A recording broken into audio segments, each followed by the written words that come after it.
Yes, today we are going to discuss geospatial indexing. So why do we need geospatial indexing?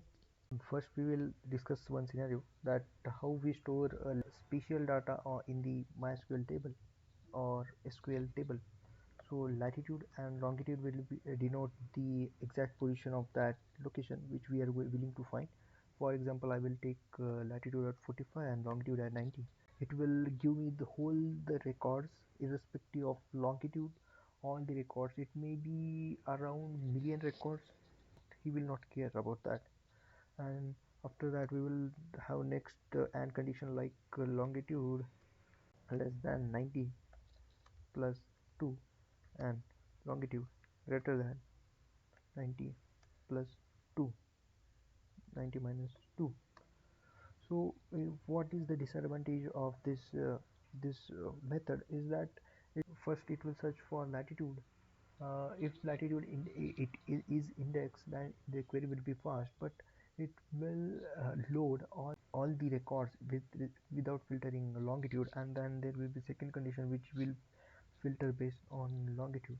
So it will create overhead of searching in 2 dimensions, and the time complexity will increase. So what is the solution for that? The solution is to store this spatial data into spatial form of index, that is geospatial index. So there are multiple options for geospatial index like hash based geospatial index, that will be hash based, and the second will be tree based. So in hash based there is even grid method than geohash method which we are going to discuss in this tutorial. Cartesian based method, you can just go through all these methods by reading articles. Quad tree, there is Google yes2, it is very highly used at Google, and there is R tree. So these are the solutions for above problem, so we can get the locations within the bounding box very quickly. So we will discuss geospatial, that geohash. Okay, so how exactly geohash works? Geohash will divide the two-dimensional, the problem which we have mentioned is two-dimensional problem, that he will convert two-dimensional problem into a singular dimensional, like converting lat longitude into single hash, and we can directly compare based on search query based on hash, like for example, for hash for et, I will simply write here one hash for lat value 48, and long value, this will be hash. So this will be the hash for lat and long. So if I want to get bounding box surrounding this hash, so what I do, like select all from table where hash, like the number of precisions we want. Here is the precision of 9.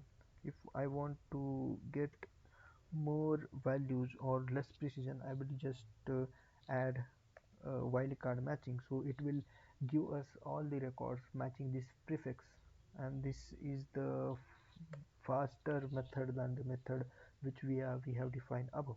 There is a whole internal implementation of how these geohash are calculated. We are going to deep dive into it. How to calculate geohash? Geohash are calculated by various methods. First is dividing and long value into 34 bytes array, and then take alternative value from each one and construct hash. For example, if lat is 24, I will convert it into an 32 bytes, sorry, 32 bytes number. It will be like this is random value.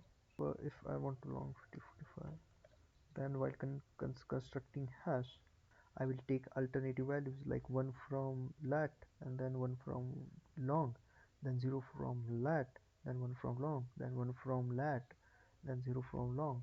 The whole 64 byte value is constructed and converted into 62 base hash. Why it is 62 base hash? It will consist of digits and alphabets value that will be used in while searching. Like this example I have given, we will provide an exact how this geohashing works, like exact means essence of how it works. For example, this is the one website like movabletype.com co.uk. It is the site which exactly denotes the how this geohashing works.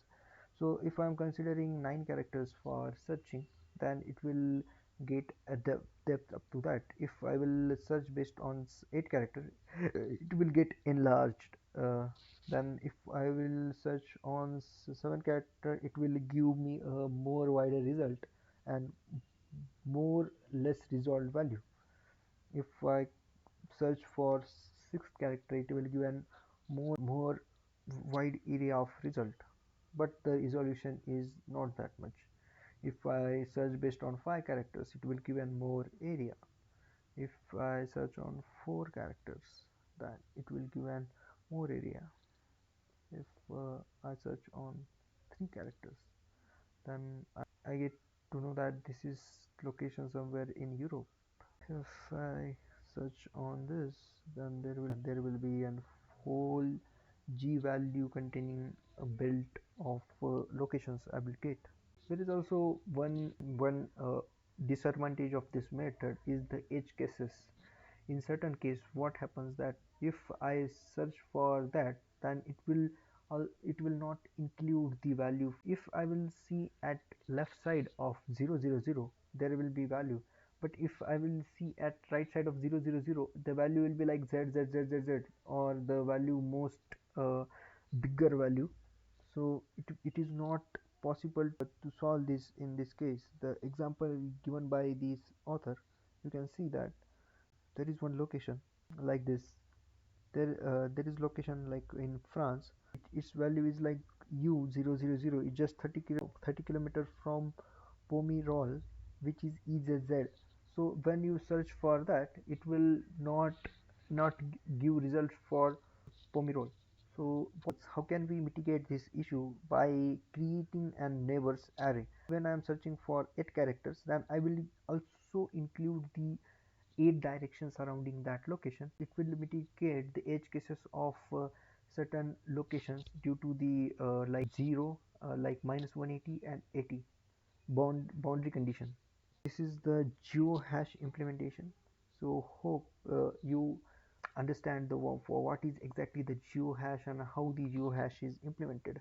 Why I have discussed the geohash is that we are going to have a lecture on proximity services, and which will include the application of geohash. In next video we will have a system design of proximity services. Here is the value. We will have a proximity service. We will discuss the system design of proximity services maybe today or tomorrow, but we will definitely discuss. Thank you for viewing the lecture. This lecture is not that much of depth. There will be lectures in more depth in futures as we go more comfortable with this format of sharing of topics. Thank you for